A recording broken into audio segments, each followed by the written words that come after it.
এমন এক অন্ধকার বাস্তবতা যেখানে একটার পর একটা নয়, দুটো নয়, টানা ৪২টি নিরপরাধ শিশুর জীবন নিভে গেছে। আর এই সব কিছুর পেছনে ছিল ৩ জন মহিলা, যারা নিজেরাও সন্তানের মা। হ্যাঁ, মা, কিন্তু তাদের হৃদয়ে ছিল না কোনো মমতা, ছিল না কোনো দয়া, ছিল শুধু নির্মম নিষ্ঠুরতা। ভারতবর্ষের ইতিহাসে এই ৩ নারী নৃশংস চাইল্ড সিরিয়াল কিলারদের তালিকায় সবচেয়ে উপরের দিকেই স্থান পেয়েছে।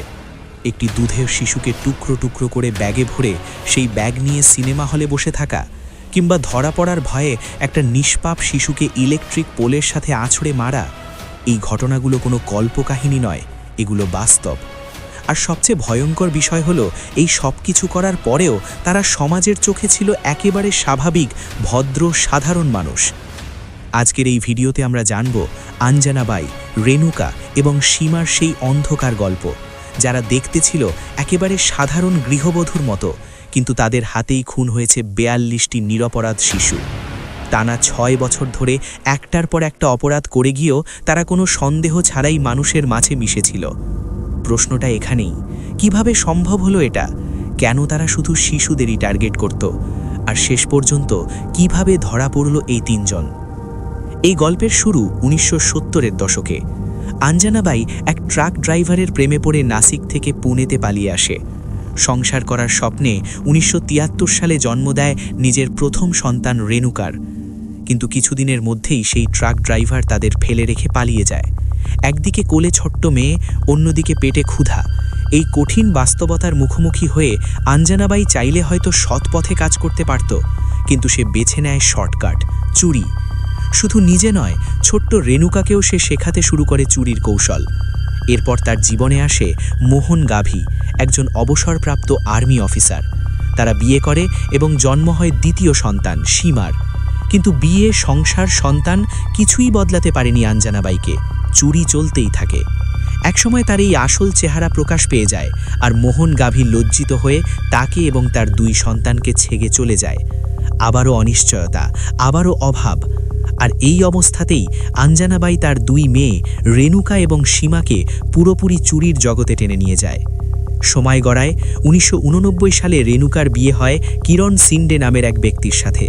আর ঠিক এরপর থেকেই শুরু হয় তাদের জীবনের সবচেয়ে ভয়ঙ্কর অধ্যায়, চাইল্ড সিরিয়াল কিলিং। ১৯৯০ সালে পুনের একটি মন্দিরে চুরি করতে গিয়ে ধরা পড়ে রেণুকা, কিন্তু তার কোলে থাকা শিশুর কান্নাকে কাজে লাগিয়ে আঞ্জনা বাই এবং সীমা জনতার সহানুভূতি আদায় করে পরিস্থিতি ঘুরিয়ে দেয়। সেই মুহূর্তেই তারা বুঝে যায়, একটা শিশুকে সামনে রাখলে খুব সহজেই মানুষকে বিভ্রান্ত করা যায়। এরপর তারা শুরু করে অন্যের শিশু অপহরণ করা। প্রথমে সেই শিশুদের ব্যবহার করা হতো চুরির ঢাল হিসেবে, কিন্তু সমস্যা শুরু হতো তখন যখন সেই শিশুরা কাঁদত, অসুবিধা তৈরি করত বা তাদের জন্য ঝুঁকি বাড়ত। আর তখনই তারা বেছে নিত সবচেয়ে ভয়ঙ্কর পথ, খুন। কোনো দ্বিধা ছাড়াই, কোনো অনুশোচনা ছাড়াই। যেমন ১.৫ বছরের সন্তোষ, যাকে ইলেকট্রিক পোলের সাথে আছড়ে মেরে ফেলা হয়েছিল শুধুমাত্র তার কান্না থামানোর জন্য। অথবা ছোট্ট গৌরী, যাকে গলা টিপে হত্যা করে তার দেহ টুকরো টুকরো করে ব্যাগে ভরে সিনেমা হলে নিয়ে যাওয়া হয়। কল্পনা করুন, পায়ের কাছে একটি মৃত শিশুর দেহ, আর তার পাশেই বসে পপকর্ন খেতে খেতে সিনেমা উপভোগ করছে তার খুনিরা। এইভাবে ১৯৯০ থেকে ১৯৯৬ এই ৬ বছরে তারা অন্তত ৪২টি শিশুকে অপহরণ করে হত্যা করে। এই পুরো ঘটনার সঙ্গে যুক্ত ছিল রেণুকার স্বামী কিরণ সিন্ডে, যে মৃতদেহ গোপন করার কাজ করত। কিন্তু প্রতিটা অপরাধেরই একটা শেষ থাকে, আর সেই শেষটা আসে তাদের নিজেদের ভুল থেকেই। একের পর এক অপরাধ করে তারা নিজেদের অজেয় মনে করতে শুরু করেছিল। ১৯৯৬ সালে মোহন গাভির মেয়ে ক্রান্তি নিখোঁজ হওয়ার পর সন্দেহ সরাসরি গিয়ে পড়ে আঞ্জনা বাইদের ওপর। পুলিশের কাছে অভিযোগ করা হয়। তারা পালিয়ে গেলেও প্রতিশোধের আগুনে আবার ফিরে আসে, আর তখনই ধরা পড়ে যায় হাতে নাতে। গ্রেফতারের পর শুরু হয় জিজ্ঞাসাবাদ। প্রথমে কেউ কিচ্ছু স্বীকার করেনি, কিন্তু চাপ বাড়তেই সীমা ভেঙে পড়ে এবং একে একে বেরিয়ে আসে সব ভয়ঙ্কর সত্য। কিরণ সিন্ডে রাজ সাক্ষী হয়ে জানায়, এই ৩ নারী একের পর এক শিশুকে অপহরণ ও হত্যা করেছে এবং মৃতদেহ লুকোনোর কাজও সে করেছে তাদের নির্দেশে। এই সত্য প্রকাশ পাওয়ার পর গোটা দেশ স্তব্ধ হয়ে যায়। আদালতে বিচার শুরু হয়। আঞ্জনা বাই কাস্টাডিতে থাকাকালীনই মারা যায়। রেণুকা এবং সীমাকে মৃত্যুদণ্ড দেওয়া হয়। পরে সেই রায় উচ্চ আদালতেও বহাল থাকে, কিন্তু বছরের পর বছর ধরে আইনি প্রক্রিয়া চলার পর মানসিক অসুস্থতার যুক্তি দেখিয়ে শেষ পর্যন্ত 2022 সালে তাদের মৃত্যুদণ্ড কমিয়ে দেওয়া হয় যাবজ্জীবন কারাদণ্ডে। 42টি নিরপরাধ প্রাণ, আর তার বিনিময়ে শুধু যাবজ্জীবন কারাদণ্ড।